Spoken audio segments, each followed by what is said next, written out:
Bonjour et bienvenue dans cette petite vidéo dédiée à la sortie de la version 4 de WordPress. Alors comme vous le savez peut-être, la version 4 de WordPress est sortie donc la première semaine du mois de septembre 2014 et il y a eu quelques petites modifications de fait. Alors là, la WordPress est passée de la version 3.9.2 à la version 4, mais les modifications ne sont pas forcément énormes. C'est comme si WordPress était passé directement à la version 3.9.3 ou à la version 3.10.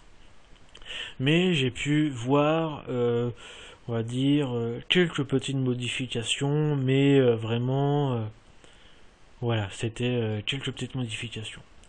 La première modification se situe au niveau de la bibliothèque des médias, donc les images que vous ajoutez. Vous pouvez avoir donc une bibliothèque vraiment illimitée où vous pouvez voir toutes vos images depuis le début. Donc là, il suffit que je clique dessus et vous allez directement donc la partie vos images, mais au niveau, là c'est vraiment le mode tableau, et au fur et à mesure, donc vous avez vos images qui apparaissent depuis le début. Donc vous avez ce mode-là, le mode illimité, le mode que j'appelle le mode grid, voilà le mode tableau, et vous avez le mode liste, c'est-à-dire le mode que vous aviez à la base. C'est-à-dire voilà avec les images, toutes les images, le nom de la personne qui l'avait attaché, etc., etc. Avec le nombre de pages, voilà, le nombre de pages par rapport aux images, le nombre d'images, et toujours le mode grid, c'est-à-dire le mode qui affiche toutes les images. Voilà. Ensuite, la deuxième modification que j'ai pu voir par rapport à ça, c'était par rapport à l'éditeur WYSIWYG. Donc l'éditeur WYSIWYG que vous avez pour les articles et pour les pages. Alors là, le temps que ça mouline.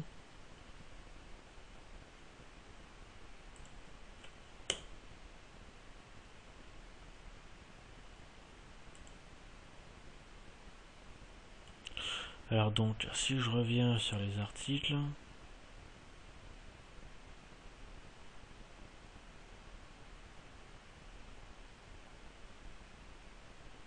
alors normalement par rapport à le temps que ça recharge, voilà, j'ai pu voir deux modifications, enfin deux principales modifications par rapport à l'éditeur WYSIWYG.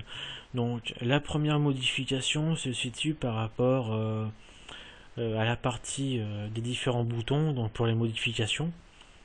À la base, quand vous vouliez modifier une partie de l'article, vous deviez donc, enfin, cette partie-là, voilà, ne suivait pas forcément le scroll de l'article. Là, voilà, par rapport à l'article, cette partie-là le suit directement. C'est-à-dire que là, si vous voulez modifier le dernier article et mettre cette partie-là en gras, vous pouvez le faire directement. Alors qu'à la base, vous deviez prendre cette partie-là et scroller juste au-dessus pour pouvoir le mettre en gras. Voilà. Ensuite, la deuxième grande modification se situe par rapport à l'ajout voilà, de données, de certaines données, comme les vidéos. Alors là, j'ai un exemple avec une vidéo de YouTube. À la base, il suffisait de prendre le code issu de YouTube, de l'intégrer, et vous aviez donc un carré gris qui représentait la vidéo. Là, il suffit de mettre ici, alors là par exemple, entre le premier et le deuxième paragraphe, j'intègre le code de YouTube. Je reviens dans le mode visuel et juste ici, vous avez donc un carré qui, on va dire, charge la vidéo et vous aurez tout de suite après, à la fin du chargement, une image de la vidéo. Donc là, par exemple, la vidéo est une vidéo de Cyprien et de Squeezie.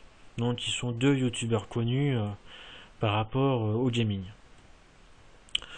Voilà, donc là c'était principalement par rapport à l'éditeur WYSIWYG. Donc je vais enregistrer la page et je vais vous montrer la troisième grande modification, donc qui se situe au niveau de la page des plugins. Donc pour cela, je vais sur la partie des plugins.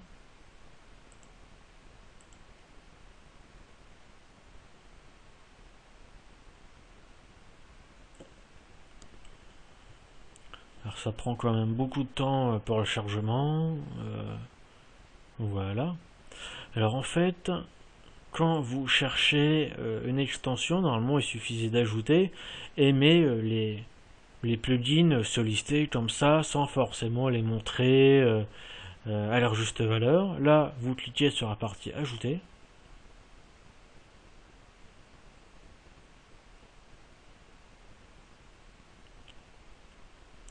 Et normalement, alors, j'attends que ça marche. Malheureusement, voilà, c'est vraiment en train de mouliner, je sais pas pourquoi, voilà. Donc là, vous pouvez voir que vous avez trois grandes parties. Donc, les extensions mises en avant, les extensions populaires et les extensions en favoris. Et là, la partie cherchée parmi les extensions.